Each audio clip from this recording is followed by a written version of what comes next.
Hello everyone, welcome back to the Zekko football channel. Chelsea have had a number of world-class midfielders over the years. Claude Makelele, Michael Essien, and N'Golo Kante to name a few. And it looks like they're keeping that trend going with one of the most sought-after Premier League midfielders in the world today, Moises Caicedo. But how does he improve them? Today, we are going to be answering that very question. If you are new to the channel, please make sure you hit that subscribe button, you like the video, and you turn on notifications. And now, let's talk about Moises Caicedo and how he improves Chelsea.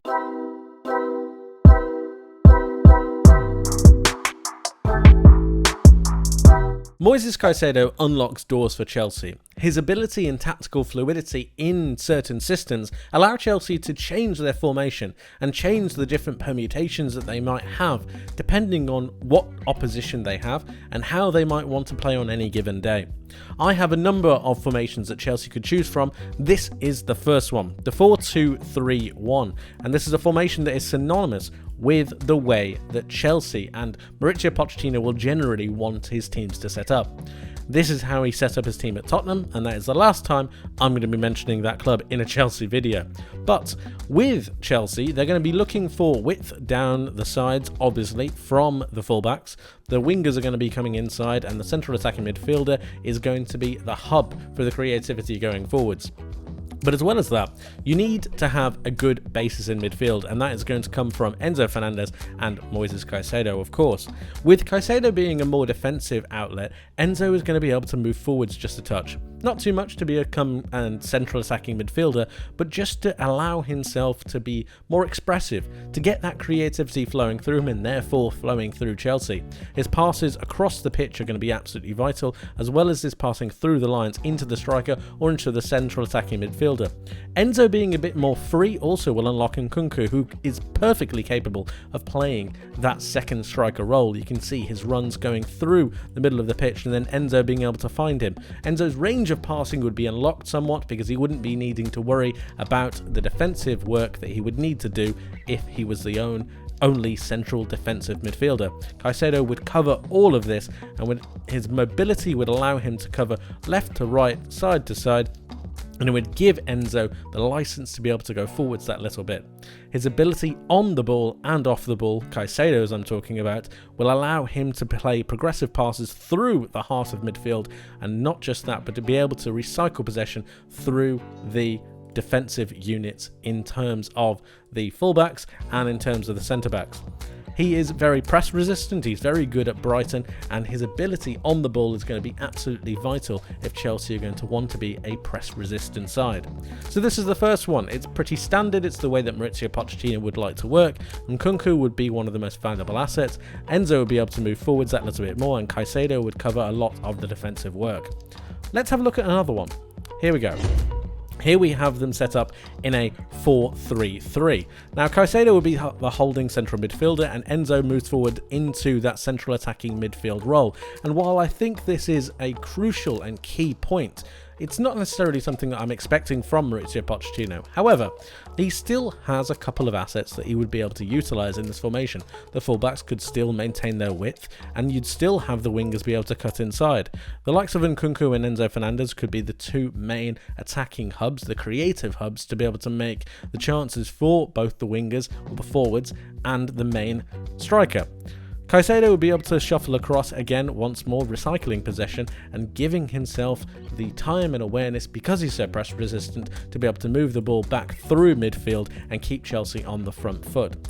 While, yes, I said that Mauricio Pochettino does prefer the 4-2-3-1, I do think the 4-3-3, especially with this midfield triangle, I do think it's something that could be looked at if Chelsea wanted to be a little bit more gung-ho, a little bit more attacking, if you will. Now let's have a look at another one.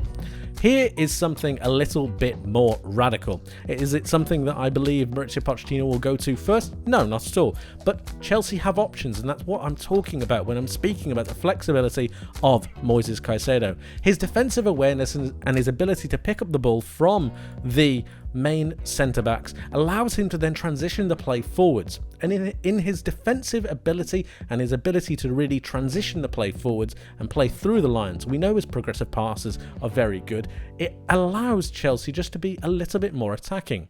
Again, we have the fullbacks coming through, and that's where the width is going to come from in this formation, which is a 4-4-2 in a diamond.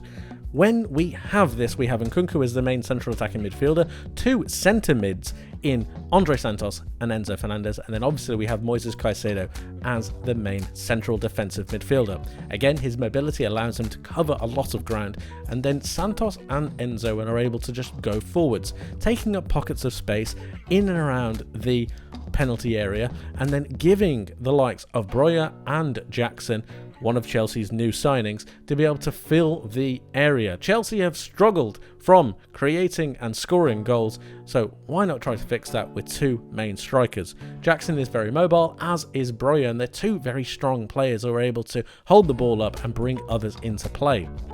With the width, you could have the likes of Reece James, you could have the likes of a Ben Chilwell. Crossing wise, they're both very, very good. Get that into the box, and then Caicedo would be able to mop up anything else that would come the other way. Counterattacks would be stopped, Enzo Fernandez and Santos would be unlocked somewhat, and then you've still got a free role for Christopher Nkunku, who would be able to either bomb forwards past the strikers or even play that more central attacking midfield role. The flexibility that is enabled in this side because of Caicedo being in the team is something that is completely invaluable. Finally, let's have a look at one more setup. This is one that is just a little bit more radical. It's one that I think is going to be utilised the least, but if we're talking about the way that football is going to be moving forwards, we know that right backs like to be inverted into central attacking midfield positions. We know that the box formation in midfield is something that is being highly coveted and utilised by some of the top coaches, a la Pep Guardiola, a Jurgen Klopp, and even a Mikel Arteta. So what could we expect from this situation? Well, as you can see, I've got Andre Santos in this central midfield position. Enzo Fernandez is right here. And what we're going to see is Caicedo in a right-back position. And while I understand that Reece James is one of the mainstays in this Chelsea side, he does get injured quite a lot, and sometimes rotation is going to be absolutely key. And I do believe that in certain scenarios, Caicedo as a right-back is very, very good. He's proved that at Brighton, but also with his ability to be able to drift into midfield, I think there's an opportunity for Chelsea to start changing the way that they play. Perhaps away from the standard 4-2-3-1 that we know, but in possession, they might be able to become something a little bit more, something a little bit different. So, as I said, the forwards will then go up ahead, and Nkunku could move over to one of the sides, Enzo Fernandez could move forward, and then what you'd see is Caicedo in possession move into this central midfield role next to Andre Santos. Now, before Chelsea fans start to get a little bit panicked, of course you could swap this around. Enzo Fernandez could stay back here, Santos could go forwards, or depending on any more midfield additions, this could be someone else. But it's the general option that gets given that I want people to focus on. I want you guys to really notice how this could become available. Caicedo moving into midfield unlocks the way that Chelsea could play, and as you can see, I've got three centre-backs here. Fofana, Badiashile and Colwill will be able to shuffle across, very much like the way that Man City or Arsenal play. Caicedo could come into midfield, and then you'd see the likes of Fofana move across, Badiashile move into the middle of the pitch, and then Levi Colwill, who I know a lot of Chelsea fans want to see back in the side. He could very easily play this left-back slot. He could very easily move into the centre of the pitch next to his other two centre-back partners. And then you've got a more cohesive and real structured unit in this Chelsea setup, enabled by Caicedo and Santos in this current point in time, but it could be a different midfielder, to be able to be the backstop, to make sure that Chelsea's attackers, namely Enzo and Nkunku and the forward three, to be able to go forwards and express themselves. We see this happen more often than not, and I do think it's something that Chelsea need to consider if they're ever going to think about transitioning into a way of play much like some of the top teams do now. If I highlight this box formation, this is just going to be enabled by the likes of Caicedo coming into midfield, and it's his defensive solidity that would be next to Santos that would enable all of this to happen. The freedom that Enzo and Nkunku could have going forwards, as well as the forward options that Chelsea would be able to possess, including Jackson, including Broja, including the likes of a Chukwuemeka if he was to play, a Madueke, Mudryk. There would be so many different options. And then you could have the option of Nkunku making those overlapping runs. Enzo could make darting runs through the midfield. There is a variety of space and options that would be enabled for Chelsea with Caicedo in the side. And of course, at the very heart of it, he's a very, very good player who's defensively switched on and has the ability to pass through midfield. Caicedo is a game changer for Chelsea, and he will definitely take them to that next level. Thank you ever so much for watching, guys. I hope you enjoyed. Please let me know your thoughts in the comment section below. Make sure you subscribe to the channel, like the video, and all of that good stuff. I will see you guys in the next one. Take care.